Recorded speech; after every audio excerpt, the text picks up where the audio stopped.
साताऱ्यातील सध्या पाऊस थांबलेला असला तरी प्रशासकीय यंत्रणेनं धरणातील पातळी पाहून धरणातलं पाणी सोडण्यामध्ये आता वाढ करताना पाहायला मिळते। आपण आता कनेर धरणातील पाणी ज्या वेळेला सोडण्यात आलं त्याच्यानंतरची परिस्थिती ही पाहतोय।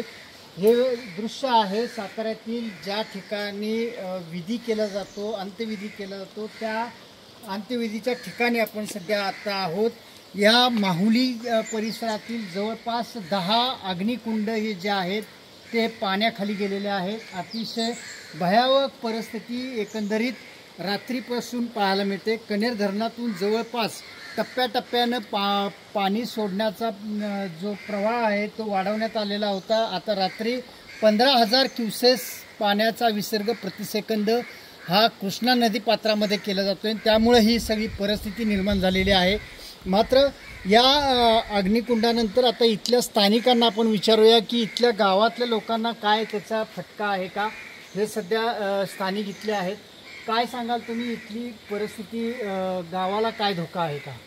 गावाला धोका म्हणजे आत्ता बघताय तुम्ही की हे अग्निकुंड पाण्याखाली गेलेले आहेत। जर पाऊस थांबला नसता आणि पाणी आणखीन सोडलं असतं तर उरलेले जे काय 8 कुंड आहेत तेही पाण्याखाली गेलेले असते। आणि जो मार्ग आहे संगम माहुलीत येण्या जाण्यासाठी म्हणजे दशक्रिया विधी खालती होती, त्या दशक्रिया विधीकडे जाणारा मार्ग हा पूर्ण संपर्क तुटला असता।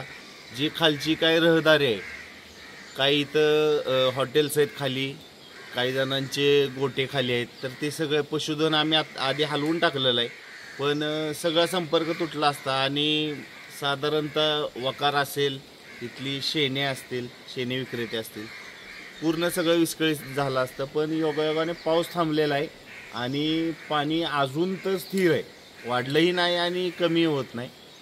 तर पाऊस वाढला तर संपर्क तुटण्याची शक्यता आहे। निश्चितच जरी आत्ता हे सांगत असले की पाऊस थांबलेला आहे, मात्र प्रशासकीय यंत्रणेनं रेड अलर्ट दिलेला आहे, त्यामुळं पाऊस कधीही उसळू शकतो। सध्या आत्ता पावसानं जरी विश्रांती दिली असली तरी एक आनंदाचीच गोष्ट इथल्या लोकांसाठी म्हणावं लागणार आहे। मात्र पाऊस वाढला तर कनेर धरणातला प्रवाह वाढू शकणार आहे आणि या गावाला तसा धोका म्हणावा लागणार आहे। एकंदरीतच आत्ता सध्या तरी हे कुंड पाण्याखाली गेलेले आहेत। जर पाऊस वाढला तर इथले आणखी कुंड पाण्याखाली जाऊन लोकांची पंचायत होण्याची शक्यता नाकारता येत नाही। राहुल तपासे, एबीपी माझा, उघडा डोळे बघा नीट।